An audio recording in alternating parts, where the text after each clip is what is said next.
नमस्ते, मैं देवेश मलिका आज आपके सामने फिर से लेकर आया हूँ सीटेट मैथ्स पेपर 2 का एक बेहतरीन लेक्चर। आज का हमारा टॉपिक रहने वाला है कॉन्ग्रुएंसी यानी कि सर्वांग समता।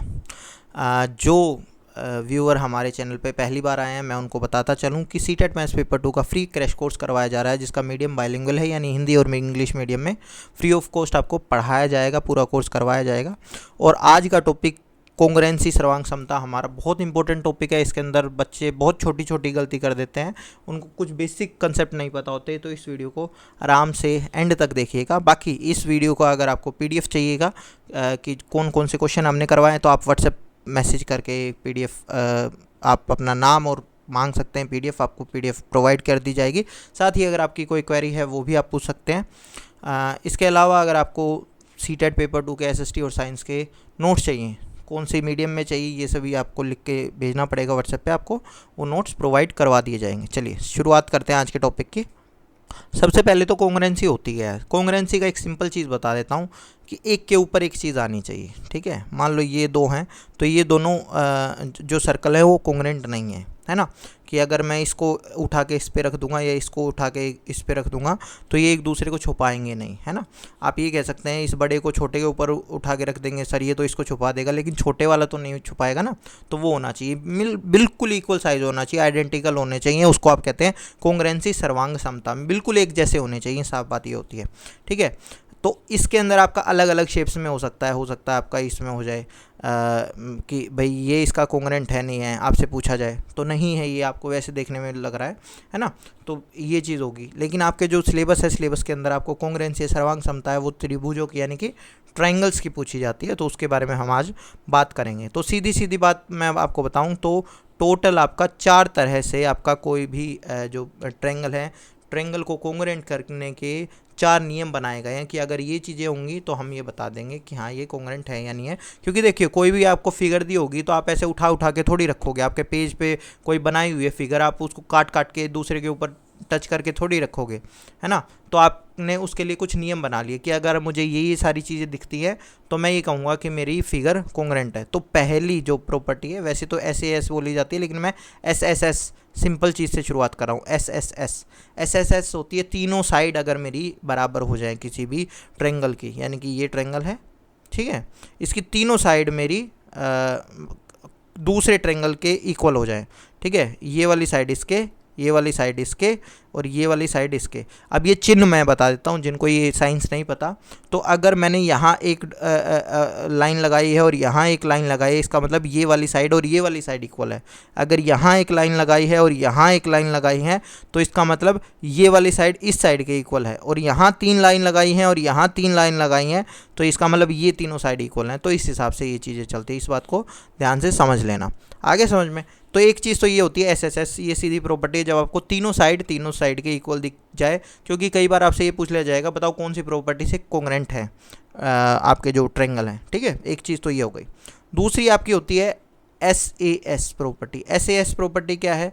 वही सेम चीज़ कि ट्रायंगल बना है, अब देखो दो साइड आपकी इक्वल होंगी। मान लो मैं ये कहता हूँ ये वाली साइड इसके इक्वल हो जाए और ये वाली साइड इसके इक्वल हो जाए, तो जो इन दोनों साइडों से कौन सा एंगल बन रहा है, ध्यान से देखो, ये वाला एंगल बन रहा है। जो दोनों साइड ये जो आपस में मिल रही हैं, कहाँ मिल रही है, वो वाला एंगल, ये वाला एंगल आपका इसके इक्वल होना चाहिए, ये वाला एंगल इसके इक्वल होना चाहिए। तो आपका हो जाएगा SAS प्रॉपर्टी।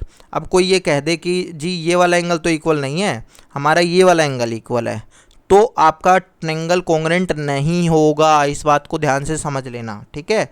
क्योंकि ये क्या बन गया, बेसिकली देखा जाए तो देखो अभी अगर मैं बात करूं तो ये बन गया, पहले क्या आ रहा है, एंगल आ रहा है, एंगल साइड और साइड AS, ठीक है। या फिर अगर मैं इधर से पढ़ूं तो मतलब ये इस तरह से हो रहा है, तो ये वाली जो चीज़ होती है ये गलत है। हमारी प्रॉपर्टी SAS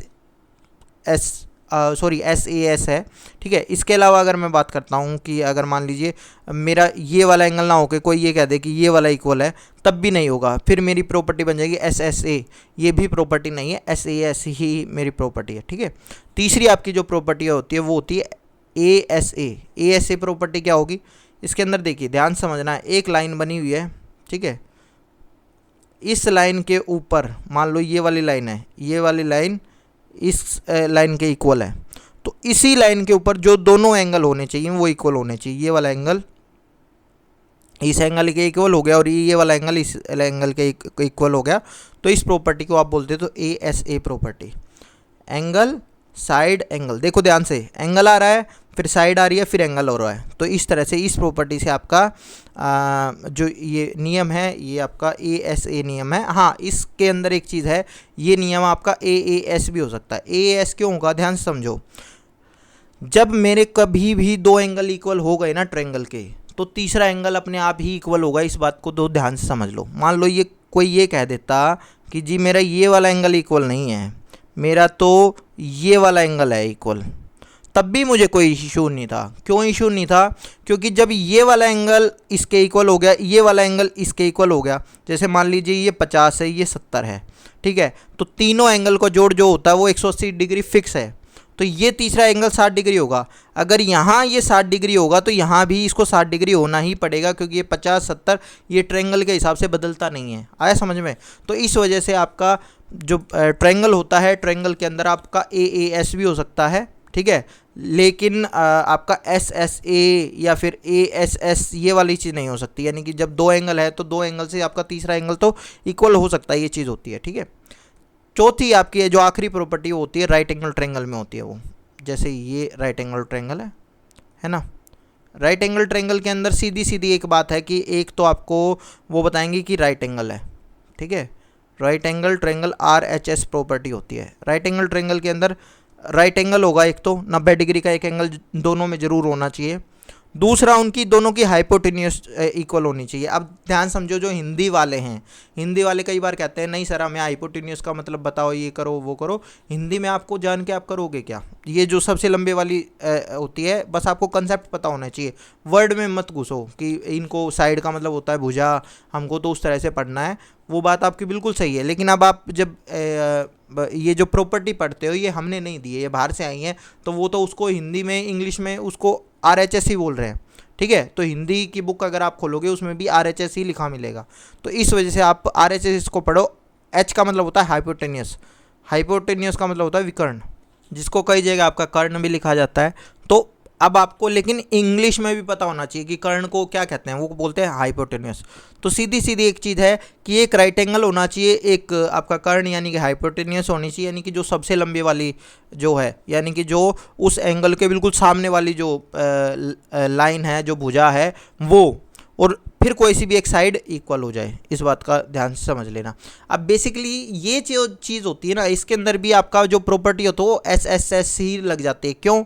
क्योंकि जब मेरे को पाइथागोरस में करवाऊंगा आपको, तो मैं बताऊंगा कि जब आपका कोई भी राइट एंगल ट्रायंगल है, उसमें आपकी एक साइड दूसरी साइड के इक्वल हो गई, हाइपोटेन्यूस आपकी दूसरी उसके इक्वल हो गई, तो आपका 101% तीसरी साइड भी इक्वल मिलेगी, क्योंकि आपकी पाइथागोरस थ्योरम है ना, वो अलग नहीं हो सकती, जो कि हमने अभी एंगल में बताया था। तो इस प्रॉपर्टी को आप बोलते हैं RHS, ठीक है। RHS अगर मान लो एक ही कोई एक ट्रायंगल है, ध्यान समझना इस बात को, 90 डिग्री का है, ठीक है, ये वाली लाइन इसके इक्वल है, ये वाली लाइन इसके इक्वल है, इसके अंदर आप क्या कहेंगे? RHS प्रॉपर्टी लगी है? नहीं, इसके अंदर लगी है SAS, side angle side, side angle side, ठीक है। अब आप कहेंगे सर इसके अंदर तो 90 डिग्री का एंगल बना है, तो कोई दिक्कत की बात नहीं है। RHS बनने के लिए आपकी हाइपोटेन्यूस उसके अंदर होनी जरूरी है, जो कि यहाँ नहीं थी। आया समझ में इस चीज़ को? चलिए, अब दूसरी जो चीज़ होती है वो बहुत लोग क्या करते हैं कि सर कॉन्ग्रुएंसी उनको लिखनी नहीं आती है, सर्वांग समता कैसे लिखी जाती है वो उनको नहीं पता होता है। तो वो मैं आपको बता देता हूँ। मान लो ये एक एंगल है, मतलब ये एक ट्रायंगल है, ये दूसरा ट्रायंगल है, ये कैसा दिख रहा है, कैसा बना है, इस पे मत सोचो, जो गिवन है उस पे बात करो कि जो हमें दिया गया है। मान लो ये वाला एंगल, इसको मैं डालता हूँ ABC, ये बन गया मेरा DEF, मान लो इस तरह से मैंने लिख दिया। जनरली तो बच्चे क्या करते हैं, जो लोग होते हैं वो क्या करते हैं, ऐसे लिख देते हैं कि एंगल, जब उनको दिखा कि हाँ भाई ये कॉन्ग्रुएंट है, तो वो क्या कर देंगे कि एंगल की ट्रायंगल ABC कॉन्ग्रुएंट है, कॉन्ग्रुएंट के ऊपर ये उल्टा ऐसा बना होता है, ठीक है, ट्रायंगल DEF, तो ये बोल देते हैं कि ये है। नहीं, ऐसे आपको मुंह उठा के कुछ भी नहीं लिख देना है। आपको ध्यान से समझना है ये कंसेप्ट क्या होता है। इस कंसेप्ट का मतलब ये है कि अगर यहाँ ए लिखा हुआ है तो ये एंगल डी के इक्वल होगा, ध्यान समझना। और ये बी लिखा हुआ है तो बी एंगल ई के इक्वल होगा, और सी अगर लिखा हुआ है तो सी एंगल एफ के इक्वल है। अगर ये ए बी लिखा हुआ है तो ये डी ई के इक्वल है। अगर ये ए बी लिखा हुआ है ना तो ये डी ई के इक्वल है, और अगर ये बी सी लिखा है तो ये ई एफ के इक्वल है। समझ में आ गया? तो ये वाली चीज़ होती है। अब मान लो इसी के अंदर अब आपने तो मान लो ये लिख दिया कि angle triangle A B C congruent है ट्रेंगल डी ई एफ के, लेकिन अभी मैं आपको करके दिखाता हूँ। मान लो ये वाला एंगल एक है, यहाँ पे भी एंगल एक है, ठीक है, ये इक्वल है। यहाँ आपका एंगल दो है, और ये वाला भी एंगल ये दो ये वाला एंगल दो है, ठीक है, ये इसके इक्वल है। अब आप सीधा सीधा मुझे ये बताओ, और ये वाली साइड इसके इक्वल है, तो अब आप कैसे करोगे? तो ध्यान से समझने वाली बात है। अगर मैं इसको लिखता हूँ ए बी और सी, तो भाई ए के इक्वल तो मेरा क्या है, डी है, तो डी मेरे यहाँ आएगा। सी के इक्वल मेरा एंगल कौन सा? सी के इक्वल मेरा है एंगल ई है। सी के एंगल इक्वल मेरा एंगल ई है, तो ई मेरा सी के नीचे आएगा। और अगर मैं ये कहता हूँ कि अब ये क्या रह गया, एफ रह गया, ठीक है। तो angle A triangle A B C, अगर मैं इसको लिखूंगा triangle A B C will be congruent to triangle D F E, ठीक है, वो सर्वांग सम होंगे। जो ये दोनों त्रिभुज हैं ये एक दूसरे के सर्वांग सम होंगे। कब होंगे? लिखने का तरीका है, क्योंकि आपसे 90% क्वेश्चन में लिखने का तरीका ही पूछा जाएगा जब सीटेट का पेपर आएगा, क्योंकि उसके अंदर आप ज़्यादातर जो लोग हैं वो यही गलती करते हैं कि उनको ये चीज़ें नहीं पता होती। अब इसका मतलब क्या है? अगर आपसे फिर सीधा पूछ लिया जाएगा तो बताओ बी सी आपकी जो बनी हुई है, बी सी लाइन है, बी सी लाइन के इक्वल कौन सी लाइन है? तो एफ ई लाइन है। एफ ई और बी सी लाइन हमारी इक्वल है। इस बात को ध्यान से समझ लेना कि इस तरह का आपका जो हो सकता है। अच्छा, एक चीज़ और है, इसको ज़रूरी थोड़ी आप ए बी सी ही लिखोगे। मान लो यहाँ से मैंने लिख दिया बी सी ए, मान लो आपका ऑप्शन है, ऑप्शन में आपने ये आंसर निकाला है अभी, ए बी सी आपका डी एफ ई के इक्वल होगा, लेकिन ऑप्शन में तो लिखा हुआ है ट्रेंगल बी सी ए। बी सी ए ऐसे भी तो पढ़ सकते हैं, तो क्या दिक्कत की बात है? ए बी सी क्यों पढ़ोगे, है ना? तो उस केस में आपको घबराना नहीं है। आपको ए बी सी को आपको क्या करना है, बी सी ए के हिसाब से, बी के नीचे क्या था, एफ था, तो आपको क्या लिख लेना है, एफ। सी के नीचे क्या था, ई था, ई लिख लेना है, ठीक है। और ए के नीचे क्या था, डी था। तो ट्रेंगल बी सी ए कोंग्रेंट है ट्रेंगल एफ ई ए के। तो ये वाली चीज़ आपका, ये आंसर आपका आ जाएगा। आया समझ में? अब देखो ये दिक्कतें कहाँ आती है, किस तरह से आप समझते हो। मान लो मेरी दो लाइन है, मान लो मैंने ये बना दिया ए बी सी, दूसरा मैंने बना दिया डी ई एफ। अब जनरली आपको दिक्कत कहाँ मिलेगी कि आपको लिखा होगा बी सी बराबर है ई एफ।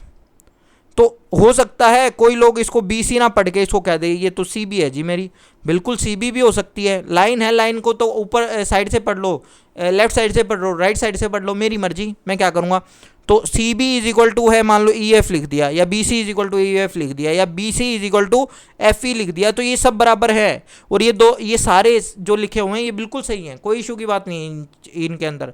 लेकिन आपको ट्रेंगल बनाते टाइम पे, ट्रेंगल की कॉन्ग्रुएंसी बनाते टाइम पे आपको ये ध्यान रखना है कि जब भी मैं ये करूँगा तो मेरा जो एंगल है, एंगल के नीचे एंगल आना चाहिए। वो वाली चीज़ होती है कि वो वाला एंगल मेरा है उसके इक्वल होगा। चलिए अब देख लीजिए, अब कई बार ऐसा होगा, अब मान लो मैं आपको यहीं से एक एग्जांपल दे देता हूँ, है ना, कि मान लो ए बी और सी हैं, और ये मेरा डी ई और एफ हैं, ठीक है।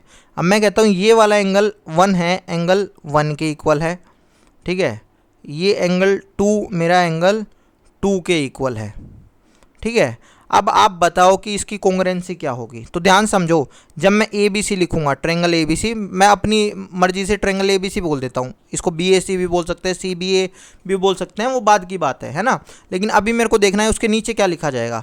तो एंगल ए किसके इक्वल था, एंगल ए मेरा इसके इक्वल था एफ के, तो मैं इसको बोलूँगा एफ, ठीक है। एंगल सी किसके इक्वल था, एंगल सी इक्वल था मेरा ई के, तो इसको मैं बोलूँगा ई, और यहाँ मैं लिखूँगा डी। तो triangle A B C will be मेरा जो कॉन्ग्रुएंट होगा वो बनेगा ट्रेंगल एफ डी ई के। समझ में आया इस चीज़ को? ये नोट कर लो, इस चीज़ का ध्यान रखना है हमेशा। ऐसा नहीं होगा ट्रेंगल ए बी सी लिखा तो डी एफ ही लिख दिया आपने ना, ऐसा नहीं होगा। ये एफ डी ई बना है हमारा। हो सकता है अब यहाँ पे ए बी सी की जगह सी बी ए हो, कोई दिक्कत नहीं है, वहाँ से मैं वो भी निकाल लूँगा। मान लो ये मेरा सी बी ए हो जाता, सी बी ए, तो सी के नीचे क्या था, सी के नीचे मेरा था ई, ठीक है, बी के नीचे क्या था डी, ए के नीचे था एफ, तो ये मेरा ट्रेंगल बन जाता सी बी ए ट्रेंगल। अगर मुझे कॉन्ग्रुएंसी दिखानी है सी बी ए ट्रेंगल की तो पढ़ा जाएगा दूसरे वाला ट्रेंगल ई डी एफ, ठीक है, वो पढ़ा जाएगा उस दूसरा ट्रेंगल ई डी एफ। क्यों? क्योंकि मेरा ये जो लिखा हुआ है जो एंगल है वो उसी परिप्रेक्ष्य में लिखे हुए हैं, वैसे ही लिखे हुए हैं, उसी पर्सपेक्टिव में लिखे हुए हैं। आगे समझ में? चलो नेक्स्ट पे। अच्छा एक चीज़ हो रहा है यहाँ पे, कई बार ये होगा कि मान लो ये ट्रेंगल जैसे मैंने ए बी सी ऐसे पढ़ दिया ना, तो ये ट्रेंगल ऐसे नहीं पढ़ा जाएगा, या इस तरह से लिखा नहीं होगा कि मैंने लिखा था एंगल ए, ये वाला जो चिन्ह होता है इसका मतलब होता है एंगल का, इस बात को ध्यान समझ लेना, ठीक है। तो अब ये इस तरह से नहीं लिखा जाएगा, तो कैसे लिखा होगा, वहाँ लिखा होगा एंगल ए बी सी, 3 चीज़ें होंगी, यानी कि ये एंगल ऐसे जो बना हुआ है ऐसे लिखा होगा, तो ये वाला एंगल, तो ध्यान समझना, जब ऐसा बना हुआ हो ना तो ये जो बीच का एंगल होता है, ये वाला बीच का जो एंगल होता है, इसके बारे में बात की जा रही है। अगर आपको ऐसा लिखा मिलेगा यानी कि ये एंगल बी है, ठीक है। अगर कहीं पे भी ऐसा हो जाएगा कि एंगल ए बी सी, मान लो मैं लिख देता हूँ ए सी बी, तो वहाँ पे एंगल सी के बारे में बात की जा रही है, ठीक है। तो ये वाली चीज़ होती है, तो इसमें भी कभी कंफ्यूज मत होना। नेक्स्ट पे चलते हैं। तो इसी तरह से ये भी है, इसी तरह से मैंने ये भी कर रखा है। अब बताओ, मान लो ये जो मैंने साइड बना दी, अब इसके अंदर आपको बनाना हो A B C D E F, अब आप बताओ कैसे बनेगा। तो आप कहोगे सर अभी तो आपने एंगल बना के बताए थे, अब तो यहाँ तो एंगल की बात ही नहीं है, यहाँ हम क्या करें। आपको कुछ नहीं करना, आपको क्या लिखना है, ए बी सी ही लिखना है। अब ध्यान समझो, मान लिया आपके पास एंगल नहीं है, अब आपके पास साइड है ना, तो हद से क्या लिखा होगा, ए बी के बराबर कौन सी साइड है, ध्यान से देखो, ए बी के बराबर मेरी साइड है डी एफ, ए बी के बराबर मेरी साइड कौन सी दे रखी है, डी एफ दे रखी है। तो हद से दिया तो वो डी एफ लिखी जा सकती होगी या वो एफ डी लिखी जा सकती होगी, इसके अलावा तो नहीं लिखा जाएगा ना। ए बी अगर मेरा है तो ए बी के साथ में मेरा या तो डी एफ लिखा जाएगा या एफ डी लिखा जाएगा, ठीक है। अब उसके अंदर देखो ए सी अगर मैं देखूंगा, ए सी कहाँ है, ए सी के बराबर है मेरी ई एफ, तो ए सी यानी कि ए सी, यहाँ अगर ए सी है तो ई एफ होना चाहिए। तो अगर मैंने मान लो यहाँ ई लिख दिया तो इस वाले केस में तो गलत हो गया है। क्यों? क्योंकि ए और सी मेरा जब यहाँ है तो ये भी मेरे यहाँ और यहाँ होने चाहिए, हो सकता है, तो ये तो गलत हो गया मेरा। तो ये वाला केस है, ये वाला नहीं बनेगा, ठीक है, ये वाला बन सकता है। तो यहाँ मैं लिखूंगा ई एफ, यहाँ लिखूंगा ई एफ, ठीक है, एफ ई बोल लो या ई एफ बोल लो, कोई दिक्कत की बात नहीं है। अब तीसरा आपका जो केस था बी सी वाला, तो देखो बी सी वाला, बी सी 2 लाइन थी, डी 2 लाइन थी, ठीक है, तो ये वाली चीज़ हो गई है। तो आपका जो ट्रेंगल होता है वो triangle A B C congruent to F D E, ठीक है, वो वाली चीज़ हो जाएगी, सीधा सीधा ये चीज़ें हो जाएंगी। ऐसे ही ये सारी चीज़ें चलेंगी, आए समझ में। अब ये चीज़ें हैं जब ट्रेंगल अलग अलग बने हो। कई बार ऐसा होगा कि ट्रेंगल आपका सेम बना होगा, एक ही जगह बना होगा, तो इस तरह की आपकी स्थिति बन जाती है कोई, ठीक है। और इसका आपको नामांकन करना है, तो मैं आपको नामांकन करने का एक सीधा तरीका बता देता हूँ, ठीक है। मान लो ये आ गया ए बी सी डी, मान लो ये इस तरह से आपका बना हुआ है, और आपसे ये पूछा जा रहा है कि ये वाला जो ट्रेंगल है, ये वाला जो ट्रेंगल है और ये वाला जो ट्रेंगल है, ये दोनों एक दूसरे के कॉन्ग्रुएंट हैं, तो इनका नामांकन करो आप। तो आपको कुछ भी नहीं है, सिंपल आपको एक चीज़ बता देता हूँ, ए बी सी, आपने इसको ऐसे करके पढ़ा ए बी सी, ठीक है। अब आपको दूसरे वाले को पढ़ना है डी, एक सेकंड, बी लिख दिया था, हाँ, डी सी और बी, समझ में आया। अगर एक को ऐसे करके पढ़ा है तो दूसरे को ऊपर वाले से शुरू करे और उल्टा करके पढ़ दो, बस डी सी बी, आया समझ में। एंगल ए है वो मेरा एंगल डी के बराबर होगा, एंगल जो बी है, क्योंकि ये देखो ये बड़े वाला एंगल है तो ये इसके बराबर होगा सी के, ठीक है। तो इस हिसाब से आपको करना है, आया समझ में। इस तरह की सिचुएशन में आपका क्या होगा कि इस वाले को यहाँ से उठाओ, ऐसे करके पढ़ दो, ठीक है। इस वाले सिचुएशन में यहाँ से उठाओ और ऐसे करके पढ़ दो, आपका हो जाएंगे, कॉन्ग्रेंट हो जाएंगे, सीधी सीधी बात है, कोई दिक्कत नहीं है। इसको ये जो रूल है ये इस बात को समझ लो, ठीक है। बुक में नहीं मिलेगा ये, जनरली जब आप क्वेश्चन करोगे, जब आपको ये चीज़ें समझ में आती हैं तो वो चीज़ हो जाएगी, ठीक है। नेक्स्ट पे चलते हैं। अब यहाँ से आपका क्या होगा कि या तो इस वाले ये 2 ट्रायंगल पूछ लिए जाएंगे, ठीक है, ये वाले 2 ट्रायंगल पूछ लिए जाएंगे कि जी ये एक ट्रायंगल है, ठीक है, कौन सा बता रहा हूँ, ये एक ट्रायंगल है, ये एक ट्रायंगल है और ये एक ट्रायंगल है, इनको बता दो, ठीक है। तो दोनों केसेस के अंदर क्या करना है आपको, पहला केस देखो ABCDE, मान लो मैंने ये लिख दिया ABCDE। तो अब इसके अंदर क्या है, मान लो इस वाले केस की बात करते हैं तो सेम वही काम करना है। अगर ये वाला जो ट्रायंगल है ना, इसको ऐसे करके पढ़ रहे हो ABC, इसको ऐसे करके पढ़ा है आपने, ठीक है, इसको ऐसे करके पढ़ा, यहाँ से यहाँ आए हो तो इसको भी ऐसे करके पढ़ोगे, यहाँ से यहाँ आओगे, है ना। तो क्या था हमारा, अभी बेसिकली देखा जाए ये था, तो यहाँ ABC है तो इसको पढ़ोगे AED, इसको क्या पढ़ोगे AED। ये दोनों ट्रायंगल आपके आपस में कॉन्ग्रेंट है, AED मेरा कॉन्ग्रेंट है ABC के, ठीक है। चलिए नेक्स्ट पे चलते हैं। अगला जो आपका इसी फिगर के अंदर आपका क्या होगा, ये आपका बड़ा ट्रायंगल बन जाएगा, ये वाला ट्रायंगल होगा और ये वाला ट्रायंगल होगा, ठीक है, कि सर ऐसे दिया हुआ है। तो अब इसके अंदर क्या करें, कुछ भी नहीं करना है, सेम वैसे ही है ABCDE, है ना। तो अब आपका एक ट्रायंगल बन गया, मान लो ABD, एक ट्रायंगल ये बन गया AB और D, ठीक है। दूसरा ट्रायंगल आपको, अगर ये वाला ऐसे आपने बाहर से पढ़ा है ना, तो ये भी आप बाहर से पढ़ोगे दूसरी तरफ से, AE यहाँ लिखोगे AEC। तो ट्रायंगल ABD आपका किसके ट्रायंगल होगा, AEC के, ठीक है। अगर ऐसे करके पढ़ा है तो ये भी ऐसे करके पढ़ोगे, एक मोटा मोटी चीज़ ये आ जाती है ना। उसके बाद में वो चीज़ें तो मैंने बताई हैं कि कई बार ये BAD लिखा होगा। अगर मान लो अब इसी के अंदर ये आ जाए ट्रायंगल BAD, अब बताओ इसमें आप क्या करोगे। तो आपको कुछ नहीं करना है, A के बराबर क्या है, AE है, तो A के बराबर तो E आ जाएगा, B के बराबर क्या था, E था, तो यहाँ E आ जाएगा, D के बराबर क्या था, C था, तो यहाँ आ जाएगा। तो BAD बराबर ट्रायंगल हो जाएगा EAC के कॉन्ग्रेंट। नेक्स्ट पे चलते हैं।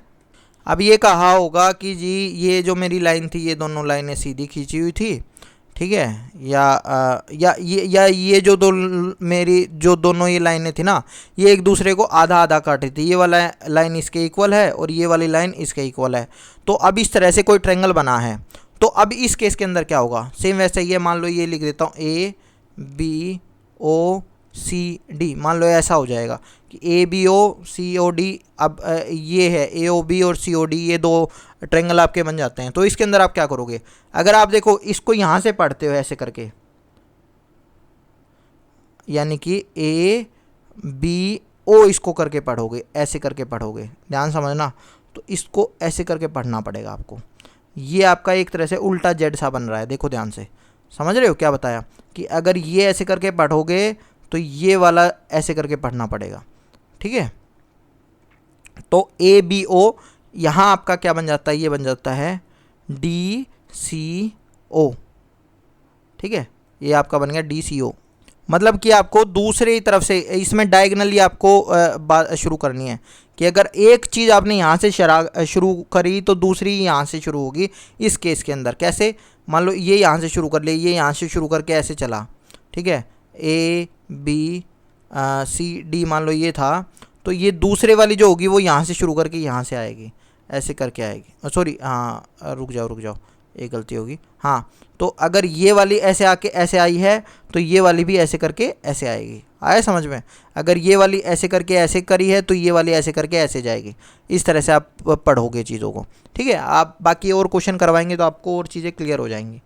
एक दूसरा होगा कि जी ये है ना हमारे आइसोसेलेस ट्रायंगल था, स्केलेन ट्रायंगल था, इस तरह से आपका दिया हुआ है, ये वाली साइड इसके इक्वल है, और जी हमने एक सीधा 90 डिग्री का एक एंगल खींच दिया, जिससे ये हमारी जो लाइन है ये 2 इक्वल भागों में बट गई है, ठीक है। ये वाली लाइन इस 2 भागों में बट गई है।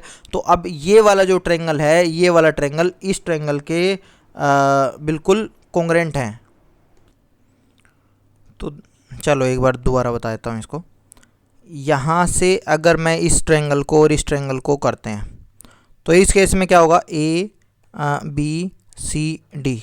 तो आप क्या करोगे, अगर ये यहाँ से आपने ऐसे करके पढ़ा है, ठीक है, तो ये वाला भी आप ऐसे करके पढ़ोगे, मतलब उल्टे हाथ में ऐसे करके ऐसे ऐसे करके पढ़ोगे। तो अगर ये आपने रुक जाओ, ए बी सी और डी, अगर इसको कह रहे हो कि ट्रायंगल ए बी सी है तो किसके इक्वल होगा, किसके कॉन्ग्रुएंट होगा, ए डी सी के इक्वल होगा, कॉन्ग्रुएंट होगा मतलब, ठीक है, ये वाली चीज़ होगी, क्योंकि ये वाली चीज़ जब आपके ऐसे गई है तो ये वाली चीज़ आपकी ऐसे करके ऐसे जाएगी।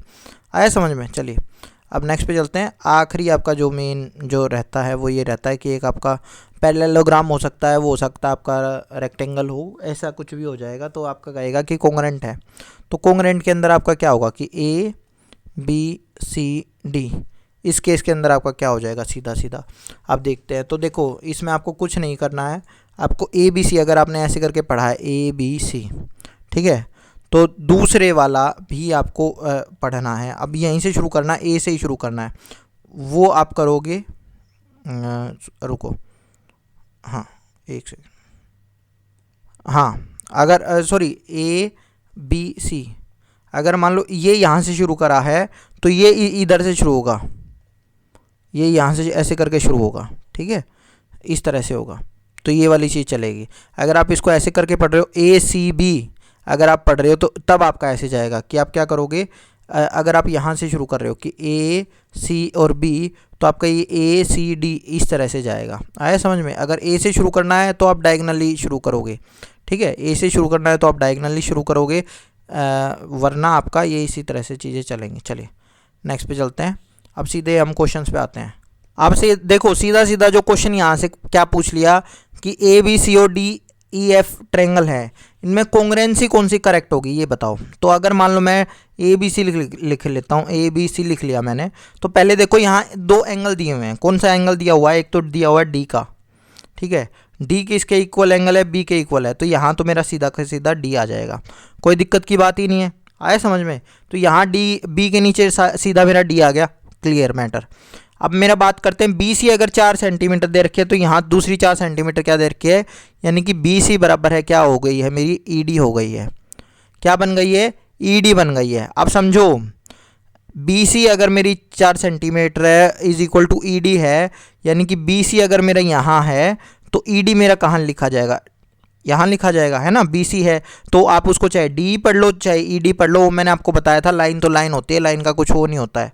तो एक तरह से जब बी सी मेरा एक साथ आ गया इधर, तो उसके जस्ट नीचे ई डी या डी ई होना चाहिए, ठीक है, ई डी, क्योंकि E D is equal to D E होता है, ठीक है। लाइन एक है तो आपने कहा दिया ए बी पढ़ूँ मैं या इसको बी ए पढ़ूँ, कोई फ़र्क नहीं पड़ता इसका, तो ये डी हो गया है। तो इस तरह से आपका एफ यहाँ रह गया, है ना, क्योंकि वो एक जो रह गया था वो था, ठीक है। अब उसको आप क्रॉस चेक भी कर सकते हो, क्योंकि ए सी बराबर है किसके था, ए सी बराबर है एफ ई के था, एफ ई के बराबर था। तो ए और सी की जो पोजीशन है वही एफ और ई की होनी चाहिए। हो सकता है वैसे वो ई और एफ की हो, लेकिन अब यहाँ पे एफ और ई की जो पोजीशन है वो मिल गई है आपको। तो इस तरह से ए सी बराबर है एफ ई के हो गया है, ठीक है। तो अब ए बी सी ट्रायंगल किसके बराबर हो गया, अगर ए बी सी देखेंगे, ए बी सी ट्रायंगल मेरा डी एफ के तो नहीं हो सकता, है ना। अब देखो ध्यान से, अब यहाँ इन्होंने गेम खेला है कि A B C F D E के इक्वल नहीं छोड़ा है इन्होंने। तो आपको सीधा सीधा क्या करना है, आपको ये देखना दूसरे वाले में बी ए सी है, तो बी ए सी के अंदर बी के सामने क्या होना चाहिए, बी के सामने होना चाहिए मेरा डी, सही बात है डी है। ए के सामने क्या होना चाहिए, ए के सामने होना चाहिए एफ, एफ है भाई ए के सामने मेरा। सी के सामने क्या होना चाहिए, सी के सामने मेरा होना चाहिए ई। तो ये सेकंड आपका आंसर सही है। आगे समझ में, सेकंड आपका आंसर सही है। नेक्स्ट पे चलते हैं। वैसा ही क्वेश्चन है, देखो देखो ए बी सी और फिर दे रखा है पी क्यू आर। अब देखो एंगल कौन सा दिया हुआ है, बी ए सी। जब मैंने बताया था कि आपका कभी इस तरह से बी ए सी लिखा हो तो उसमें बीच वाला आपका एंगल होता है, तो ये एंगल होगा, यानी कि ये वाला एंगल हमें दिया हुआ है पी आर क्यू, यानी कि यहाँ से हमें आर एंगल दिया हुआ है जो कि इक्वल है, ठीक है। बी ए सी और पी आर क्यू आपको पता चल गया होगा, ठीक है। आर एंगल आपका इक्वल है, तो इसको मैं थोड़ा सा नीचे कर देता हूँ, नीचे लिख लेता हूँ। तो ए बी सी, तो यहाँ आर मेरा इसके इक्वल आ गया है क्योंकि ये एंगल इक्वल है, ए के एंगल इक्वल है ना। उसके बाद में अब आ जाता पी आर। पी आर मेरा किसके इक्वल है? पी आर इक्वल है मेरा 3.1 है, अगर ये भी 3.1 है तो वो ए बी के इक्वल है। तो जब ए और बी की मेरी पोजीशन पहली और दूसरी है तो पी आर की भी मेरी पहली दूसरी होनी चाहिए, है ना। मतलब होगी इन दोनों की पहली और दूसरी, हो सकता है पी की पहली हो या आर की पहली हो, वो अलग बात है। तो यहाँ मेरी पोजीशन हो गई है पी, ठीक है, क्योंकि ए और बी की पहली और दूसरी पोजीशन थी तो इनकी भी पहली और दूसरी हो गई है। तो अगला जो हो गया वो मेरा क्या हो गया? क्यू हो गया, उसकी ये क्यू पोजीशन है मेरी बेसिकली देखा जाए, ठीक है। तो A B C R P Q. अब ये देखो ध्यान से, A B C R P Q, ये मेरा आंसर आ गया है ना। तो ए बी सी, जैसे वहाँ पे तो बी ए सी लिखा हुआ था, अगर वो बी ए सी कर देते तो उसके हिसाब से हमें एडजस्ट करना पड़ता, लेकिन ए बी सी है तो ए बी सी के हिसाब से हमारा आर पी क्यू बन गया। चलिए नेक्स्ट पे चलते हैं। इसमें तो डायरेक्ट एंगल दिए हुए हैं, ठीक है। अब देखो ए एंगल दिया हुआ है, एंगल ए 50 के इक्वल है, तो यहाँ से 50 देखो क्या है, एंगल आर, ठीक है, एंगल आर 50 के है।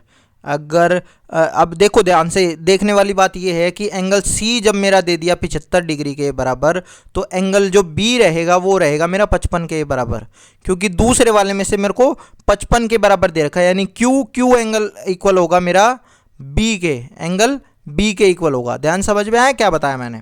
कि क्योंकि मेरा 180 डिग्री तीनों एंगल्स का जोड़ होता है हमेशा। तो जब मुझे दो एंगल दे दिए थे, जैसे 50-50 तो मुझे मिल गया था, लेकिन एक जगह से मेरे को सी एंगल मिल रहा था, इस वाले में से मिल रहा था 75 और इस वाले में से मुझे मिल रहा था 55। तो ये क्या सिस्टम है? तो ये सिस्टम ये है कि उन्होंने वो वाला एंगल ना देके दूसरे एंगल दे दिए। तो हमें क्या करना है, हमें देख लेना तीसरा एंगल कौन सा रह गया, तो वो उसके इक्वल होगा। तो इस तरह से हमने एंगल बी, जो कि इसमें मिसिंग था क्योंकि वो 55 डिग्री है ना, तो वो हमने निकाल लिया। तो बेसिकली देखा जाए कैसे लिखा जाएगा, तो ए के नीचे क्या लिखा जाएगा? ए के नीचे लिखा जाएगा मेरा आर। तो देखो अगर मान लो मैं यहाँ से देखता हूँ, ए के साथ मेरा आर होना चाहिए, तो ये तो आंसर नहीं होगा। ए के सामने पी लिखा हुआ है, ए के सामने क्यू लिखा हुआ है, ये भी नहीं होगा, ठीक है। अच्छा, पी के सामने क्या लिखा हुआ है? पी इस वाले में भी नहीं है। ए के सामने क्या लिखा हुआ है? क्यू लिखा हुआ है, ये भी नहीं होगा। ए के सामने देखो यहाँ लिखा हुआ है आर, ये वाली चीज़ हो गई है। क्यू के सामने क्या लिखा होना चाहिए? बी। तो क्यू की पोजीशन यहाँ पे ये क्यू होना चाहिए, है ना। तो बी की पोजीशन अगर आपकी सेकंड है तो क्यू की भी पोजीशन सेकंड है, और जो तीसरा एंगल रहेगा पी की पोजीशन में आपकी पी और सी आपका हो जाएगा, ठीक है। तो चौथा आपका आंसर है। आया समझ में? तो आपको पोजीशन देखनी है इनकी, ध्यान समझ लो कि वो पोजीशन होनी चाहिए वहीं पे। चलिए नेक्स्ट पे चलते हैं, सीधा सीधा क्वेश्चन है ये भी। कह रहे हैं पी और एस जो दो पॉइंट हैं वो एक साइड है क्यू आर। मान लो ये क्यू आर है ना। कह रहे हैं इसके दोनों तरफ एक जगह पी पॉइंट है, एक जगह एस पॉइंट है, ठीक है। ये दो पॉइंट दिए हुए हैं उन्होंने। तो उन्होंने क्या कहा कि भाई मेरा ट्रायंगल बनेगा। ट्रायंगल देखो ये कौन कौन से बनवा रहे हैं, पहले वो ट्रायंगल देख लो। पी क्यू आर, यानी कि एक ट्रायंगल ये बनेगा और दूसरा ट्रायंगल एस क्यू आर ये वाला बनेगा। अगर ये कॉन्ग्रेंट होंगे, ध्यान समझ लेना, कॉन्ग्रेंट होंगे तो वो कैसे बन सकते हैं, कॉन्ग्रेंसी कैसे चलेगी। एक बात समझ लो, मैंने आपको बताया था कि अगर मैं पी क्यू आर पढ़ूंगा तो ये एस आर क्यू होगा। पी क्यू आर मेरा किसके इक्वल हो सकता है? एस आर क्यू के, यानी कि पी के बराबर एस होगा, क्यू के बराबर आर होगा, आर के बराबर क्यू होगा। यहाँ पे ऐसे करके चलेगा ये चीज़ें, ठीक है। तो ये वाली चीज़ चलेगी। तो अगर पी क्यू आर है तो ये एस क्यू आर है, ये तो हो ही नहीं सकता, गलत है ये चीज़। फिर आपका हो जाता P Q R S Q R, फिर वही चीज़ आ जाती, ये भी गलत है, ये भी नहीं हो सकती, है ना। तो और कौन सी होगी देखते हैं। P Q R S R Q ये हो सकता है, P Q R S R Q ये हो सकता है, या P Q R S R Q ये दोनों हो सकते हैं। ये कॉन्ग्रेंसी इन्होंने सही लिख रखी है, लेकिन अब वो कॉन्ग्रेंसी बनाई कैसे हुई है हमें वो देखनी है। एस से बनाई हुई है या ए से बनाई हुई है। ए के अंदर आपकी क्या होनी चाहिए? दो एंगल आपको दिए होने चाहिए, इस बात को ध्यान समझ लेना। अगर यहाँ पे दो साइड दी होंगी तो एस प्रॉपर्टी लगी है, दो एंगल दिए हुए हैं तो ए प्रॉपर्टी लगी हुई होगी।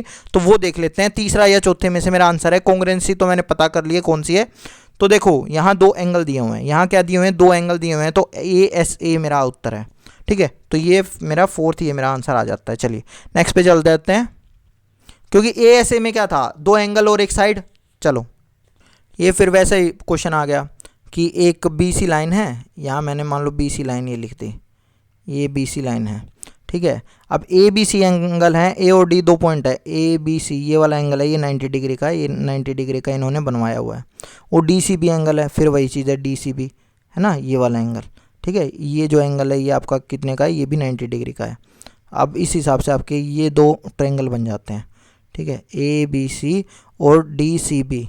अब ये पूछ रहे हैं कि मुझे ये बताओ कि होगा कौन सा, होना तो वही है। अगर मैं लिखूँगा ए बी सी तो कॉन्ग्रुएंट होगी डी सी बी। आगे समझ में कैसे, एक चीज़ को ऐसे लेके चलोगे तो दूसरी को ऐसे लेके चलना पड़ेगा। ये मैंने आपको बताया था जब मैं अभी बता रहा था, ठीक है, कि इस तरह की प्रॉपर्टी के अंदर अगर दोनों ट्रायंगल कॉन्ग्रुएंट दिखेंगे आपको, एक ही साइड पे दोनों ट्रायंगल बने हुए होंगे, तो वो कैसे बनेंगे, एक ऐसे बनेगा, अगर इस पॉइंट को आप लोगे तो दूसरे पॉइंट को यहाँ से लेके, और अगर इसको लेफ्ट हैंड साइड से ऐसे करके लेके जाओगे तो उसको राइट हैंड साइड से ऐसे करके लेके जाना पड़ेगा। डी सी बी हो जाता है मेरा, ठीक है। अब यहाँ से देखो, अब ये पूछ रहे हैं कि ये मेरा आर एच एस से है या एस ए एस से है। अब आपको ध्यान देने वाली बात ये है, आर एच एस, पहली बात तो आपका ए एस ए तो हो ही नहीं सकता, वो तो ऑप्शन भी नहीं है। आर एच एस में मैंने आपको बताया था, आर एच एस जब ही होगा जब आपकी हाइपोटेन्यूस दी होगी। हाइपोटेन्यूस दी है तो ठीक है, इस केस में हाइपोटेन्यूस क्या है, ए सी और डी बी। अगर ए सी और डी बी की बात कहीं की हुई है तो आपको दिया हुआ है, वरना नहीं है। ए बी और डी सी की बात की है, ना कि ए सी और डी बी की, ठीक है। ए बी की यानी कि इसकी बात की है और इसकी बात की है, तो ये तो हाइपोटेन्यूस नहीं है ना। ये तो क्या हो जाता है कि ये वाली साइड इसके इक्वल है, ये वाली कॉमन ही है, तो ये तो इक्वल होगी, तो ये एस ए एस प्रॉपर्टी लग जाती है, तो ये मेरा एस ए एस है। अब वो है कैसे, ए बी सी और D C B, A B C और डी बी सी, ये है मेरा आंसर, ठीक है। रुक जाओ, डी बी सी नहीं, डी डी सी बी, ये तीसरा थर्ड आंसर है मेरा। चलिए नेक्स्ट पे चलते हैं। सॉरी फिर से वो गलती होगी, एस ए एस वाला है ना, ये वाला है, ठीक है, फोर्थ आंसर है। चलिए वैसा ही क्वेश्चन है जैसे हमने करे थे, ठीक है। ए बी सी दिया हुआ है, ए बी सी लिख लो। अब एंगल देखो, एंगल डी किसके इक्वल है, एंगल बी के इक्वल है, तो यहाँ डी आ जाएगा। आया समझ में, बी और डी एंगल इक्वल है तो वो साथ साथ में आएंगे। अब ए बी बराबर है 3 सेंटीमीटर के, डी एफ किसके बराबर है, ए और बी मेरा इक्वल है डी एफ के। ध्यान से देखो, तो जो ए और बी की जो पोजीशन रहेंगी फर्स्ट और सेकंड, तो डी एफ भी मेरे फर्स्ट और सेकंड पे होने चाहिए। तो ए बी अगर फर्स्ट और सेकंड पे तो डी एफ यानी कि ये दोनों भी मेरे फर्स्ट और सेकंड पे हो गए। तीसरा आ जाता है ये, ठीक है, ए बी सी और एफ डी ई। अब ध्यान से देखो, तो A B C D F ये गलत हो गया, A B C F D E यही सही है मेरा। सेकंड आपका उत्तर आ जाता है, कोई दिक्कत की बात नहीं है, ठीक है। कोई ये कहेगा कि बी सी ए में क्या दिक्कत है, तो भाई बी के नीचे डी है, सही बात है। सी के नीचे क्या लिया, सी के नीचे यहाँ पे ई होना चाहिए था, यहाँ आ गया एफ, तो इस वजह से तीसरा गलत हो जाता है। तो ऐसे है, सीधा सीधा कम पोजिशनिंग का है, बाकी और कुछ नहीं है। एक सीधी सीधी वही वाला चीज़ आ गई है कि एक लाइन है क्यू आर के ऊपर ये दोनों एंगल हैं, ठीक है, और 2 पॉइंट हैं पी और एस, पी यहाँ है, एस यहाँ है मान लो, तो ये जो दिए हुए हैं, तो पी क्यू आर और एस क्यू आर ये जो दोनों ट्रायंगल बने हैं, इसमें कैसे होगा। तो मैंने फिर बताया था कि अगर ये वाली चीज़ ऐसे चलेगी, ये यहाँ से ऐसे जाएगा, ठीक है, तो दूसरे वाला भी यहाँ से ऐसे जाएगा, ठीक है, उल्टे चलेंगे। ये यहाँ से अपना बंदे इकट्ठे करके लाएगा, ये यहाँ से अपने बंदे इकट्ठे करके लाएगा, एंड में ऐसे जाएंगे। तो यहाँ अगर देखा जाए पी क्यू आर अगर बन रहा है तो क्या बनेगा, एस आर क्यू। तो सेकंड आपका आंसर हो जाता है सीधा सीधा। चलिए नेक्स्ट पे, अगर कोई पूछता कि प्रॉपर्टी कौन सी है तो कोई एंगल नहीं दिया है, एस एस एस प्रॉपर्टी है। चलिए नेक्स्ट पे चलते हैं। देखो भाई सीधी सीधी चीज़ है, फिर वैसा ही क्वेश्चन है, सेम वैसा ही क्वेश्चन है, आप छोड़ दो। आपको पता है ये कॉन्ग्रुएंसी कह रहे हैं तो कॉन्ग्रुएंट तो अपने आप हो ही जाएगा, आपको कॉन्ग्रुएंसी की बात करनी नहीं है, ये सीधा सीधा आपसे वही पूछ रहे हैं। तो बी सी एक मान लो बी सी है, ये बी सी है आपका, ठीक है, और आपका ए और डी दो एंगल हैं, ए यहाँ है, एक 2 पॉइंट है ए और डी। कह रहे हैं कि एक साइड है, बी सी एक साइड है, उसके दोनों सेम तरफ, यानी कि अगर ऊपर या नीचे दोनों तरफ 2 पॉइंट दिए हुए हैं ए और डी। अब वहाँ से आपका ये बन जाता है, ये बन गया, ले भाई ट्रायंगल बन गया। तो अब ये बताओ, अगर मैं इसको लिखता हूँ ए बी और सी, तो दूसरा क्या लिखा जाएगा, डी सी बी। सीधी बात है, कोई दिक्कत की बात है ही नहीं।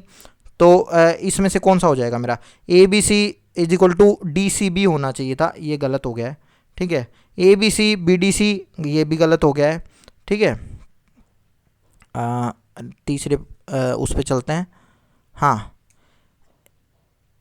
ए सी, अच्छा इसमें अब इन्होंने क्या चेंज कर दिया, इन्होंने चेंज कर दिया ए बी सी की जगह ए सी बी लिख रहे हैं। कोई दिक्कत की बात नहीं है, ए बी सी की जगह हम लिख सकते हैं। तो ए की जगह क्या आना चाहिए, ए की जगह आना चाहिए डी, सही बात है। सी की जगह क्या आना चाहिए, सी की जगह आना चाहिए बी। यहाँ यहाँ ये बी आना चाहिए, है ना। सेकंड पोजीशन आपकी क्या है इसके अंदर, ठीक है, क्योंकि जो मेरे को यहाँ पोजीशन दी हुई है उसके हिसाब से देखूंगा ना मैं, तो कि जब ये सी मेरा दूसरे पे है तो सी का भाई कौन है, यहाँ पे बी है, तो वो भी दूसरे पे होना चाहिए। तीसरा मेरा उत्तर है, ठीक है, तीसरा मेरा आंसर है। चलिए नेक्स्ट पे चलते हैं।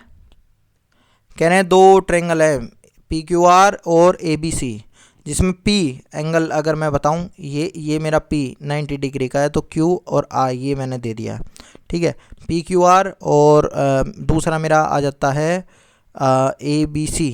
ए बी सी में एंगल ए है वो मेरा 90 डिग्री का, ये एंगल ए 90 डिग्री का आ जाता है, ठीक है। बी और सी मैं यहाँ पे ऐसे करके लिख लेता हूँ इसको।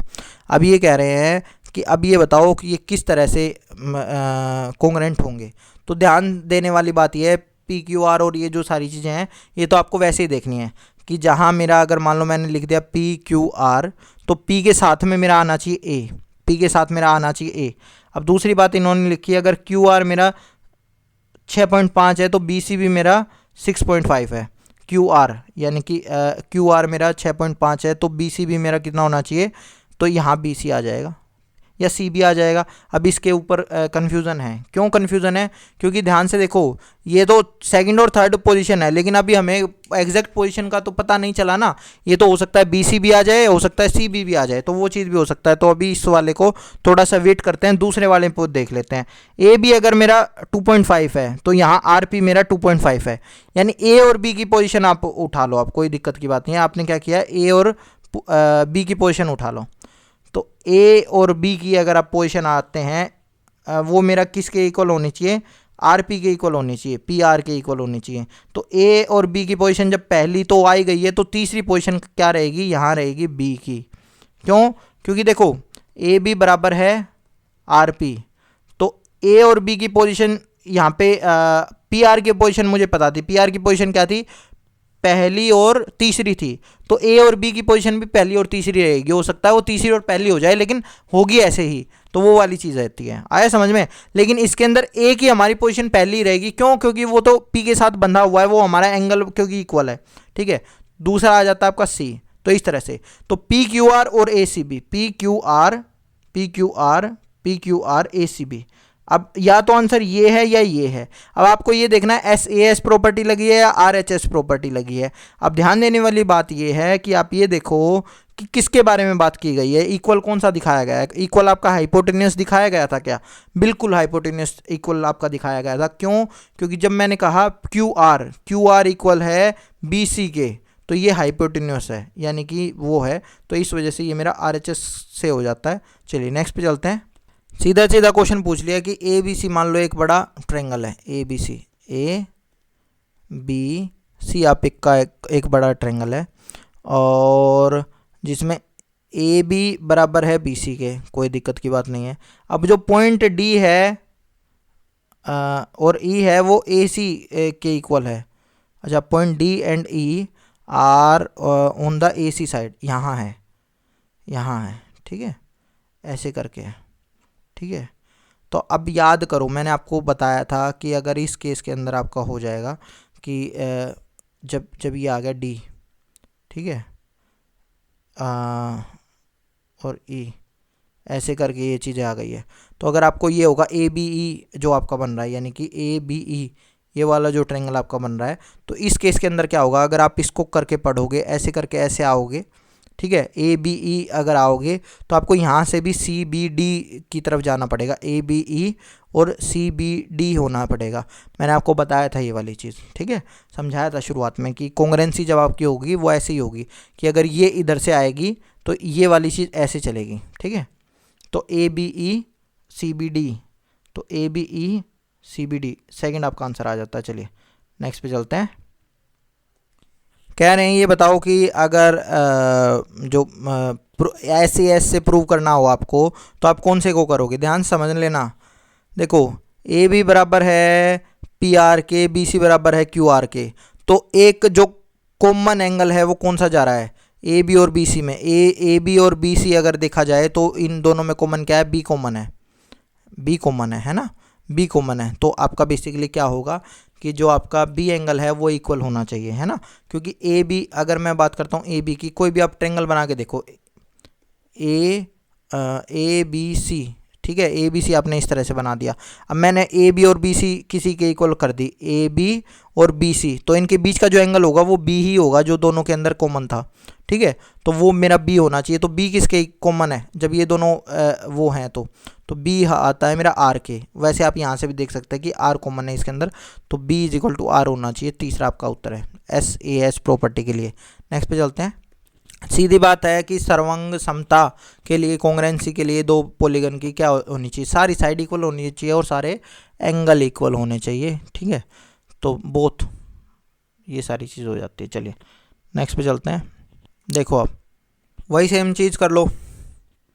ए किसके होना चाहिए, ए बी सी अगर मैंने लिख दिया तो ए के साथ क्या लिखा जाएगा, डी लिखा जाएगा, कोई दिक्कत की बात नहीं, क्योंकि ये एंगल दिया हुआ है ना। अब देखते हैं ए बी के बराबर मेरा क्या दिया हुआ है, ए बी के बराबर मेरा दिया हुआ है, ए बी अगर 4.5 है, एफ डी मेरा 4.5 है, यानी कि पहली और दूसरी पोजीशन इन्हीं की होनी चाहिए। तो जब पहली और दूसरी पोजीशन इन्हीं की होनी चाहिए तो ए के साथ डी की तो पहली पोजीशन फिक्स हो गई है, तो इसकी कौन सी होगी, इसकी एफ होगी, बात खत्म। इसकी क्या हो जाएगी, इसकी ई हो जाएगी। आगे समझ में। तो बेसिकली देखा जाए ए के साथ डी है, बी के साथ एफ है, सी के साथ ई है। तो अगर ए बी सी होगा तो डी एफ ई लिखा मिलेगा, A B C D F E. तो देखो ए बी सी के साथ डी एफ लिखा होता है, एफ डी लिखा होता है, तो ये दोनों तो गलत है, ठीक है। अब यहाँ से हमें देखना है कि बी के साथ क्या होना चाहिए था, एफ होना चाहिए था, ये भी गलत है, बी के सामने ई लिखा हुआ है, गलत है, पहली पोजीशन नहीं हो सकती इसकी। बी के साथ क्या होना चाहिए, एफ होना चाहिए, सही है, पहली पोजीशन। ए के साथ क्या होना चाहिए, डी होना चाहिए, सही है, दूसरी पोजीशन। सी के साथ क्या होना चाहिए, ई होना चाहिए, ठीक है। तो ये जोड़े जोड़े में चलते हैं इस तरह से, ये चौथा हमारा आंसर है। नेक्स्ट पे चलते हैं। सिंपल क्वेश्चन है, कह रहे हैं कि ए और बी बाइसेक्ट करती हैं एक दूसरे को, ऐसा बन रहा है, ठीक है। ये ए बी है, ठीक है, और ये मेरी सी डी है, मान लो सी और डी है, ऐसा है। तो ए ओ सी एक पॉइंट है, ओ पर करते हैं, तो ए ओ सी ट्रायंगल है और डी ओ बी ट्रायंगल है। तो ये बताओ कॉन्ग्रुएंट कैसे होंगे, ठीक है। तो वो चीज़ आपको देखनी है। तो साफ सीधी सीधी जो बात है वो क्या होता है कि मेरा ए ओ सी और बी ओ डी होगा। ए ओ सी कैसे होगा, ए ओ सी और बी ओ डी, मैंने आपको बताया था जब ऐसे होंगे तो डायगोनल में चलेंगे। अगर यहाँ से आप पहले ए उठा रहे हो तो यहाँ से आपको बी उठाना पड़ेगा। तो ए ओ सी यहाँ से बी ओ डी, ठीक है। तो ए ओ सी और बी ओ डी होगा मेरा, कोई दिक्कत की बात है ही नहीं, ठीक है। अब इसके अंदर बात यह है कि किस तरह से इक्वल होता है। तो देखो जब वो बाइसेक्ट कर रहे हैं तो इसका मतलब दो साइड इक्वल दिखा रहे हैं। तो जब दो साइड इक्वल हो गई तो ए एस तो प्रॉपर्टी हो ही नहीं सकती, एस ए एस चलेगी, ठीक है। तीनों साइड इक्वल है ही नहीं, वो तो बात करी ही नहीं है, ए सी और डी बी की कोई बात ही नहीं हुई यहाँ पे। तो इस वजह से हमारी एस ए एस, वो भी क्यों, क्योंकि ये वर्टिकली अपोजिट एंगल होते हैं। जब हम एंगल्स के बारे में बात करेंगे तो ये चीज़ सिखाऊंगा कि ये एंगल अपने आप ही इक्वल हो जाते हैं। मान लो कोई भी दो लाइनें हैं मेरी, तो ये वाला एंगल मेरा इस वाले एंगल के इक्वल रहेगा, 100% रहेगा इक्वल, ठीक है। नेक्स्ट पे चलते हैं। कह रहा है ए बी सी और ए डी बी, ये किस तरह से बनेगी, ध्यान से देखो। एंगल सी और एंगल डी जो मेरे हैं वो 90 डिग्री के हैं। तो अगर मैं बात करता हूँ ये वाला जो एंगल है, ये वाला अगर ये एंगल लेता हूँ सी, तो ए बी है ना, ए C B, A B C और ए डी बी, ये भी 90 डिग्री का, तो दूसरा भी मेरे को 90 डिग्री का बनाना पड़ेगा ऐसे करके, ठीक है। तो अब इस केस के अंदर बेसिकली देखा जाए तो ए बी डी और बी ए सी जो मेरा है ये मेरे कॉन्ग्रुएंस है। तो ये कौन से रूल से हो जाते हैं, तो ये रूल से हो जाते हैं आर एच एस से। क्यों, क्योंकि देखो ध्यान से समझना, ये एंगल इसके इक्वल है, ठीक है। बी सी ये वाली जो साइड है वो ए डी के इक्वल है, कोई दिक्कत की बात नहीं है। लेकिन जो ये हाइपोटेन्यूज थी ना, ये कॉमन है, तो ये अपने आप इक्वल हो जाते हैं, इस वजह से ये आर एच एस बन जाता है, ठीक है। तो 90 डिग्री का होना चाहिए और हाइपोटेन्यूज इक्वल होनी चाहिए, एक साइड अपने आप इक्वल हो ही जाएगी। चलिए नेक्स्ट पे चलते हैं। लीजिए भाई, सीधा ए बी सी एक ट्रायंगल है ना, ए बी सी एक ट्रायंगल है, ठीक है।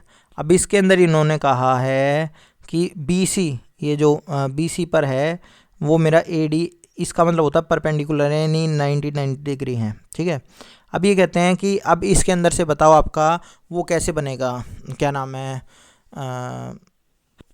ये कोंग्रेंट है, ठीक है, कोंग्रेंट तो है ही। अब ए बी डी के बारे में और इसके बारे में हो रहा है, तो ये तो आपको ढूंढना ही नहीं है कोंग्रेंसी है या नहीं है ना, तो वो तो है ही। तो सबसे पहले ये देख लो आपका बनेगा कैसे ये। अगर ये चीज़ ऐसे यहाँ से चलेगी ए बी डी, तो दूसरा ट्रायंगल पढ़ा जाएगा ए सी डी, इधर से ऐसा नहीं पढ़ा जाएगा यहाँ से। अगर ये पढ़ा जा रहा है तो इसको ऐसे करके पढ़ लो ना, अगर ये ऐसे करके पढ़ा जाएगा तो ये ऐसे करके पढ़ा जाएगा, अगर ये ऐसे करके इधर की तरफ चलेगा तो ये ऐसे करके, यानी कि या तो ये चीज़ ऐसे चलेगी और दूसरी ऐसे चलेगी, या ये चीज़ ऐसे चलेगी और दूसरी ऐसे चलेगी। तो आपकी मर्जी है। अगर मैं इसको पढ़ता हूँ ए बी डी, ठीक है, तो दूसरा पढ़ा जाएगा ए सी डी, ठीक है। तो अब देखो ए बी डी और ए सी डी लिखा हुआ है, ए बी डी और डी ए सी, ये तो हो ही नहीं सकता। तो पहला आपका हो सकता है आर एच एस वाला, है ना, ए बी डी और ए सी डी। तीसरा हो सकता है, पहला या तीसरा हो सकता है। अब आपको चेक ये करना है कि इन्होंने क्या क्या दिया है, वो आर एच एस से हो रहा है या एस ए एस से हो रहा है। तो आर एच एस आपका कब हो सकता है, आर एच एस आपका जब हो सकता है जब ये हाइपोटेन्यूस है, ये ए बी और ए सी के बारे में बात की हो। तो ए बी और ए सी के बारे में कोई बात नहीं किया इन्होंने, बी डी और डी सी के बारे में बात की है, तो बी डी और डी सी के बारे में बात कर ली। ये वाली लाइन अपने आप ही कॉमन है, इस वजह से इक्वल हो जाएगी, इस वजह से ये एस ए एस प्रॉपर्टी से हो जाएगी, क्योंकि ये 90 डिग्री का एंगल दे रखा है और ये जो दो लाइन है ये दोनों लाइन इक्वल हो जाती हैं। तो इस तरह से इनका आंसर आ जाता है तीसरा। चलिए नेक्स्ट पे चलते हैं। सेम वैसा ही क्वेश्चन है जो हमने कर रखे हैं। बी सी एक बेस है, वहाँ से इन्होंने कहा कि सेम साइड में दो ट्रायंगल बना दिए, ए बी सी बना दिया और बी सी डी बना दिया, है ना, डी बी सी ये ट्रायंगल बना दिया, ए बी सी बना दिया और डी बी सी ट्रायंगल बना दिया। अब ये बताओ कि ये कैसे बनेंगे। तो मैंने आपको बताया था ये ऐसे चलेगा कि ए बी सी हो सकता है और डी सी बी हो सकता है, ठीक है। अब देखो A B C C B D नहीं होगा, A B C D C B, ये आपका आंसर है। चलिए सीधा आंसर था, कोई दिक्कत की बात थी नहीं। 18वां सीधी सीधी चीज़ है। ए बी सी और पी क्यू आर है, फिर आप लिख लो ए बी सी। एंगल देखो कौन कौन से दे रखे हैं, यहाँ एंगल सी दिया है, यहाँ क्यू दिया है। तो एंगल जब सी दिया है तो यहाँ क्या आ जाएगा, सी और क्यू, है ना, तो ये क्यू आ गया मेरा, सीधी सीधी चीज़ ये आ गई है। अब हम बात करते हैं दूसरी लाइन और कौन सी दी हुई है आपकी। देखो अब जो लाइन दी हुई होगी उसके अंदर देखना है ये सी और क्यू ये जरूर होना चाहिए। तो जब ए सी मैंने एक लाइन उठा ली, ए और सी मैंने एक लाइन उठा ली, तो इनका पहली और तीसरी पोजीशन है ए सी की, है ना। तो दूसरी इसके इक्वल कौन सी है, पी क्यू है, पी और क्यू इक्वल है। तो पी और क्यू की भी पहली और तीसरी हो सकती है, क्योंकि क्यू की तीसरी इसमें से पहले से ही है, तो इसकी क्या आ जाएगी, पी आ जाएगी पहले, ठीक है। तो ये दूसरा आपका क्या आ गया है, आर आ गया है, पी आर क्यू। तो A B C is equal to हो गया पी आर क्यू। सीधी सीधी चीज़ है, कुछ भी नहीं किया मैंने, ए बी सी लिखा, उसके अंदर से एक एंगल देखा, एक एंगल कौन सा था, सी, सी से मेरे क्यू की पोजीशन आ गई है। अब फिर मैं गया कि पी और क्यू की पोजीशन मेरी पहली और तीसरी हो सकती है, ठीक है, क्योंकि मेरी पहले से तीसरी पोजीशन है, तो पी की ही मेरी हो सकती है। तो पी मेरा पहला आ गया था, तो दूसरी बची हुई पोजीशन मैंने इसको दे दी। तो ए बी सी बराबर है पी आर क्यू, ये तीसरा मेरा आंसर है इसका, सीधा सीधा। चलिए नेक्स्ट पे चलते हैं। सीधा वही चीज़ है कि ए बी सी और डी एफ ये दिया हुआ है, इसमें आप क्या करोगे, ए बी सी लिख लिया मैंने, ठीक है। अब इसके अंदर देखो ए बी बराबर डी ई, यानी ए बी की जो पोजीशन है मेरी डी ई हो सकता है या ई डी हो सकता है, यही हो सकता है, ठीक है। वहाँ क्या होता था, जब मुझे एक एंगल दिया होता तो मुझे एक की पोजीशन पता चल जाती थी, लेकिन जब यहाँ मुझे नहीं पता है तो यहाँ मुझे दोनों लेके चलनी पड़ेंगी। तो ए सी की पोजीशन क्या है, पहली और तीसरी है, तो ई एफ की भी पोजीशन क्या होगी, पहली और तीसरी होगी, ई एफ की भी पोजीशन क्या होगी, पहली और तीसरी। इस केस के अंदर ये पॉसिबल नहीं है, इस वाले केस के अंदर, क्योंकि यहाँ ई की पोजीशन हो जाती है दूसरी, जो कि मुझे चाहिए थी पहले वाले केस से। तो देखो ए बी और डी यहाँ से दो केस बने, या तो मेरा डी लिखा होगा या ई डी लिखा होगा, है ना। तो पहली और दूसरी पोजीशन ऐसे ही हो सकती हैं। लेकिन जब मैं बात करता हूँ ए सी और ई एफ की, तो ए सी की तो पहली पोजीशन है और तीसरी पोजीशन है, तो पहली और तीसरी चाहिए। तो इस केस के अंदर तो जब मैं बात करता हूँ ई एफ की, तो एक पोजीशन तो हो जाएगी, ठीक है, लेकिन दूसरी पोजीशन मेरा तो ई तो यहाँ पे डला हुआ है ना सेकंड पे, तो ये तो गलत हो जाएगा, तो दूसरी पोजीशन तो उसकी हो ही नहीं सकती, तो यहाँ से मेरा ये हट जाता है, तो ये वाला ऑप्शन रह जाता है मेरा। तो ई एफ यहाँ पे मेरा ई एफ आ गया, ठीक है। फिर ये देख लो B C F D, B C और एफ डी की कितनी है, दूसरी और तीसरी पोजीशन है, ये यहाँ पे आ जाती है। तो ए बी सी बराबर है ई डी एफ, तो ए जहाँ होगा वहाँ ई होगा, जहाँ बी होगा वहाँ डी होगा, जहाँ सी होगा वहाँ एफ होगा। तो देखो डी के साथ क्या है, बी होना चाहिए, यहाँ ए है तो ये गलत हो गया है। डी के साथ बी होना चाहिए, ये सही है। ई के साथ क्या होना चाहिए, ई के साथ ए होना चाहिए, ये भी सही है। एफ के साथ क्या होना चाहिए, सी होना चाहिए, ये सही है। ठीक है, तो सेकंड आपका उत्तर आ जाता है। चलिए नेक्स्ट पे चलते हैं। वही सेम चीज़ है, देखो ट्रायंगल बनाया, ठीक है। ए जो है वो 90 डिग्री का है, तो ये 90 डिग्री का हो गया है। ठीक है, ए बी सी मैंने लिख लिया ऐसे करके। ठीक है, दूसरा मैंने फिर लिखा है, दूसरा करा है। यहाँ एंगल कौन सा है, यहाँ एंगल है एफ 90 डिग्री का। ठीक है, तो ये मैंने डी ई लिख लिया, डी और ई लिख लिया। अब यहाँ देखो, यहाँ अगर ये दोनों जो कॉन्ग्रुएंसी दिखा रखी है, पहली बात तो ये कॉन्ग्रुएंसी बनेगी कैसे उसके बारे में चलो पहले ये देख लेते हैं। आर एच एस बनेगा या एस ए एस बनेगा। तो आर एच एस जब बनेगा जब मेरी बी सी और ई डी इक्वल दिखाया होगा। बी सी और ई डी मेरा इक्वल दिखाया है क्या, बी सी और ई डी, देखो ए बी दिखाया है, ए सी दिखाया हुआ है, नहीं बी सी नहीं दिखाया हुआ ना, ए सी दिखाया हुआ है उन्होंने, ए सी और ए भी दिखाया हुआ है। तो ये एस ए एस प्रॉपर्टी बनेगी, आर एच एस प्रॉपर्टी नहीं लग सकती, तो पहले और दूसरे ऑप्शन तो कट हो जाते हैं। ठीक है, अब हम ये देखेंगे लिखा कैसे जाएगा, इसको कैसे लिखा जाएगा। तो ध्यान से देखो, ए बी सी लिखा, लिखने के लिए आपको वही तरीका करना है, कोई दिक्कत की बात नहीं है। ए के साथ क्या लिखा जाएगा, एफ लिखा जाएगा, आया समझ में, ए के साथ एफ। ए के साथ देखो इसमें ई लिखा हुआ है तो ये तो अपने आप ही कट गया। ठीक है, यहाँ क्या आपका लिखा हुआ है, देखो ए के साथ ई लिखा हुआ है, तो ये चौथा ही आपका आंसर होगा, ज़्यादा आपको कुछ करने की ज़रूरत भी नहीं पड़ी है। नेक्स्ट पे चलते हैं। ठीक है, वही चीज़ है, वैसे ही है। ठीक है, तीनों लाइनें दी हुई हैं तो तीनों लाइनों में देख लेते हैं ए बी सी। ठीक है, तो ए बी दिखाया हुआ है, ए बी किसके इक्वल है, ध्यान से समझना। ए बी दिखाया हुआ है, ए बी अगर 5 है तो यहाँ दिखाया हुआ है डी एफ, डी एफ के इक्वल 5 है। ठीक है, कोई दिक्कत नहीं है। अगला आपका क्या दिखा हुआ है, बी सी अगर आपका 6 दिखाया हुआ है तो यहाँ से डी 6 दिखाया हुआ है। इतना ही चीज़ चाहिए आपको, और ज़्यादा चीज़ें नहीं चाहिए। यानी अगर मैं ए बी सी लिखता हूँ तो ए बी के साथ मेरा या तो एफ डी लिखा जाएगा या ये डी एफ लिखा जाएगा, है ना, तो कोई सा वो लिखा जाएगा। तो देखो अगर मेरा बी सी, क्योंकि पहली और दूसरी पोजीशन दे रखी है मैंने यहाँ ए बी को, तो यहाँ भी इनको पहली और दूसरी मिलेगी। हो सकता है दूसरी और पहली मिल जाए, लेकिन ये यही रहेंगे, इसी पोजीशन पे रहेंगे, उलट पलट के रहेंगे। दूसरा आपका दिखा रहा है B C is equal to D, तो बी सी अगर मेरा यहाँ है तो डी मेरे यहाँ आ सकता है।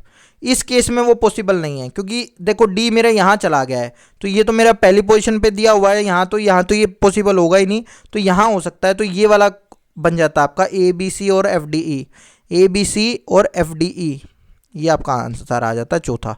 चलिए नेक्स्ट पे चलते हैं। सेम वैसा ही क्वेश्चन करो भाई, ये भी कुछ नहीं करना है। ए बी बराबर है डी के, कोई दिक्कत नहीं है। ठीक है, तो अब ये चीज़ें तो अलग से दी नहीं हुई ना उन्होंने, क्या मैं अलग से निकालनी पड़े, तो मैं या तो डी होगा या ई डी होगा, दोनों हो सकता है ना। जब एंगल दिया होगा तो सबसे पहले आप एंगल को फिक्स कर लेते हो, इस वजह से एंगल का काम पड़ता है आपका। ठीक है, तो सबसे पहले मैंने ये देख लिया। अब ए सी ई एफ, ए सी मेरी है पोजीशन पहली और तीसरी। अब देखो यहाँ पे ई एफ को तो ई को तो मैंने यहाँ पे दूसरी पोजीशन दे दिया, तो ये तो मेरा गलत हो गया ना। यहाँ तो ये सेकंड तो आ ही नहीं सकता, ये या तो थर्ड आएगा या फर्स्ट आएगा। ठीक है, तो यहाँ से ये बन जाता है, तो यहाँ ए सी और ई एफ ये हो गया। ठीक है, तो ए सी की पोजीशन पहली और तीसरी थी, तो इसकी भी पहली और तीसरी हो गई है। ठीक है, अब यहाँ से ये मेरा बन जाता है ए बी सी बराबर E D F, A B C E D F, तीसरा मेरा आंसर है इसका भी। चलिए नेक्स्ट पे चलते हैं। आखिरी क्वेश्चन आज का, ए बी सी अगर ये है तो ये बताओ ए बी बराबर है एफ ई के। देखो ध्यान से, ए बी बराबर है एफ ई हो सकता है या ई एफ हो सकता है, वो आप कैसे भी पढ़ सकते हो, लेकिन होगा यही। ठीक है, बी सी बराबर है एफ ई, बी सी नहीं हो सकता, बी सी ई डी के बराबर होता है, ये दोनों गलत हो गए हैं। एंगल बी बराबर है एंगल ई के, एंगल बी हाँ दूसरे नंबर पे है, तो ये भी दूसरे नंबर पे, ये मेरा सही है। चौथा गलत है, C is equal to F, C is equal to D होना चाहिए था, एफ नहीं हो सकता। क्यों, क्योंकि पोजीशन की बात है इसमें। ठीक है, तो आई होप आपको ये वीडियो पसंद आई होगी, और मैं उम्मीद करता हूँ कि आपको जितना भी हमने पढ़ाया वो चीज़ समझ में आ रही है। अगर आपको समझ में आ रही है तो आप हमारे चैनल को ज़रूर से ज़रूर सब्सक्राइब करें और शेयर करें अपने दोस्तों के साथ में, जिससे हमें थोड़ा सा पता चले, और लाइक ज़रूर करें वीडियो को। बाकी अगर आपको किसी भी तरह के कोई क्वेश्चन होते हैं तो आप हमसे पूछ सकते हैं व्हाट्सएप के माध्यम से। व्हाट्सएप नंबर है ये, व्हाट्सएप पे मैसेज करते टाइम पे आपको ध्यान रखना है कि आपको अपना नाम ज़रूर बताना है। और मान लीजिए सीटेट की तैयारी कर रहे हैं तो कई बार होगा कि हिंदी मीडियम में नोट्स चाहिए आपको या इंग्लिश मीडियम में नोट्स चाहिए, वो भी आपको हमसे ज़रूर शेयर करना है। उसके हिसाब से हम आपको लिंक साथ में दे देंगे। कई बार होगा कि एक आध बार आपको थोड़ा सा लेट हो जाएगा देने में, तो वो उतना आपको सब्र करना है 24 घंटे 48 घंटे तक, ठीक है। फिर आपको बता दिया जाएगा। जनरली हम इतना टाइम नहीं लेते, लेकिन कई बार एक आध बार ऐसी स्थिति आ सकती है। तो धन्यवाद दोस्तों, आपका दिन शुभ रहे।